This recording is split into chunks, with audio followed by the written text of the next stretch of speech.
Hi, everyone. Thank you so much for coming to our symposium this afternoon.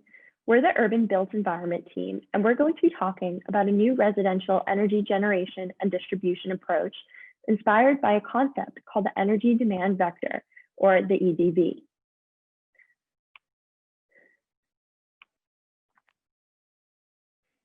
My name is Romy. I'm a senior at Vanderbilt University. My major is medicine, health, and society, and my minors are physics and chemistry. To begin, we want to talk about how our current situation and how our global energy demand is increasing at quite a rapid pace, while current renewable systems are not so able to keep up with this increasing demand, resulting in a supply issue. If we look at our energy production history, we can see that fossil fuel-based energy has increased in total energy generation over the last 60 years, while non-carbon energy has not increased in a significant amount. As our energy demand has grown, so has our dependence on fossil fuel-based energy. The focus of our team is to see whether renewable energies have the potential to satisfy residential energy use requirements. This way, renewable residential representation in the overall energy structure is increased. To answer that question, residential use needs to make up a significant part of total energy consumption. We found that roughly 1/5 of the energy used worldwide is for residential consumption based on the sources below. This is really encouraging. In particular, we note that the United States has by far the highest per capita consumption in the residential sector. This may not be a surprise to some people. Therefore, later parts of our talk will focus on analyzing data in the United States specifically. If it were possible to develop a new type of renewable infrastructure to satisfy the United States residential demand, then we would have a good chance of replicating the system elsewhere to make residential energy entirely renewable worldwide. Thank you, Romy. Hi, everybody. My name is Sebastián Barquín Sánchez. I'm a junior in mechanical engineering at Cornell University, and I'll be talking about chasing efficiency for current solutions. We saw in the previous section that despite heavy investment in research and development for renewables, the industry has not kept up with increasing overall demand. Here, we attempt to understand one reason leading to this poor performance.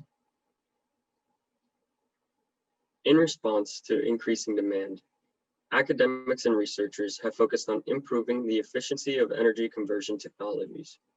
In the case of photovoltaics, there has been a steady improvement over decades, but progress is limited by the Shockley-Queisser limit and has practically plateaued in recent decades.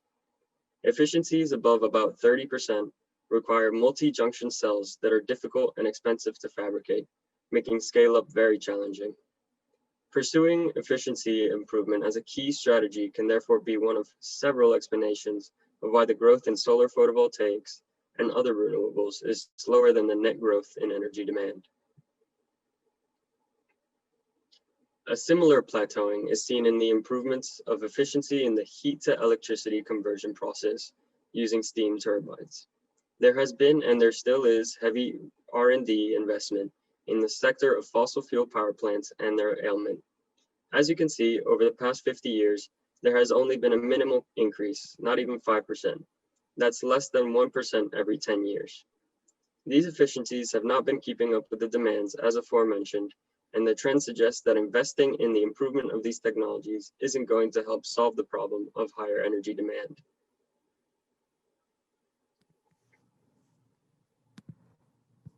In order to match the rising energy demands, we have created the energy demand vector.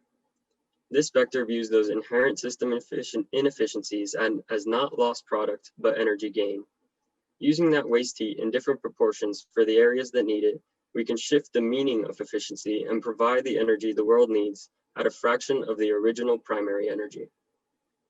Thank you, Sebastian. My name is Andrew Skocky, and I'm currently a sophomore at Cornell University, studying environmental engineering with a minor in applied economics.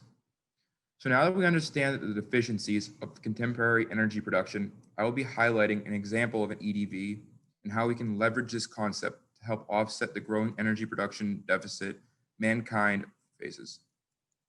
We have seen that energy conversion efficiencies are difficult to improve in and that energy conversion processes are inherently inefficient and wasteful. The overall goal for introducing a new concept of EDV is to promote reducing the number of conversion steps to improve overall efficiency. If we look at these two flow charts, we see that the conventional approach takes an amount of primary energy, such as coal, gas, or sunlight, and converts it to electricity in a centralized location, while losing some amounts due to the inefficiency of the generators. And it then transports it to remote households, again to be recovered into different forms required by the end user, such as light, electrical devices, space and water heating, and the like. If we took the same amount of primary energy, but limited limited energy conversion to a single localized step, we can save not only conversion losses, but potentially also those lost to transportation. We illustrate the analytical power of the EDV concept using an example data set for several states in the US.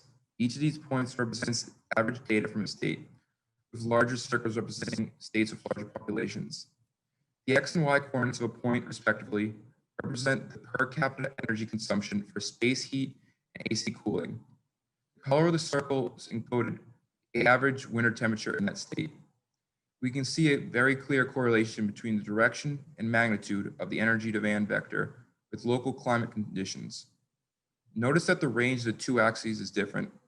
Quantitatively, the visualization shows that colder climates require more energy for achieving thermal homeostasis, leading to greater energy requirements.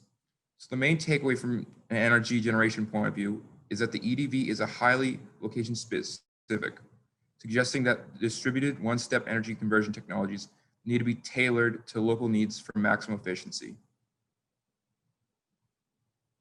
And here's a follow-up analysis inspired by the previous EDV visualization.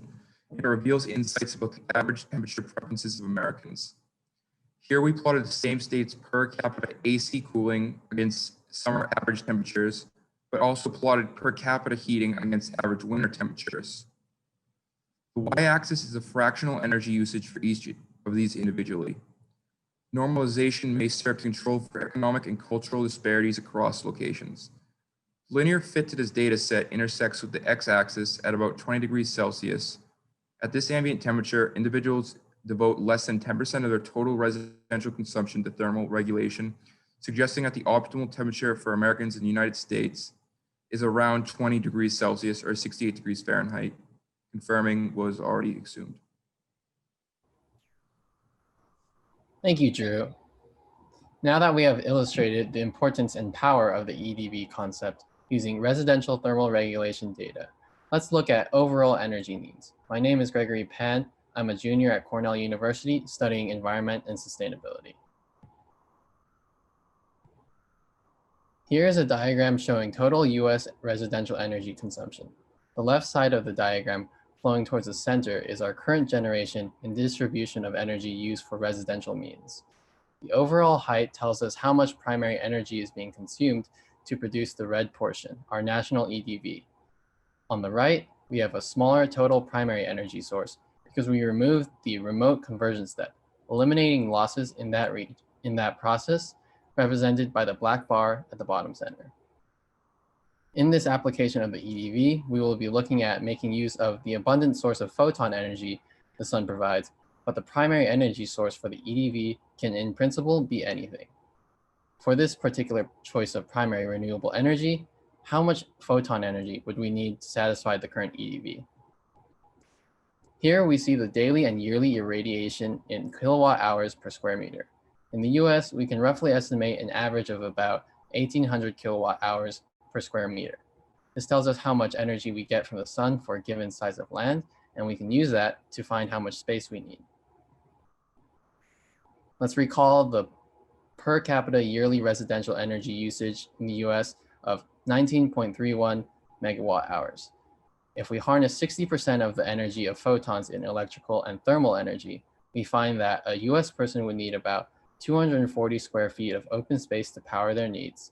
In India, where the energy per capita usage is much lower, we would need only 20 square feet. With the US being the far and away largest per capita consumer of energy, if we can implement the EDV here, we can implement it anywhere. Thank you, everyone. Does anyone have any questions?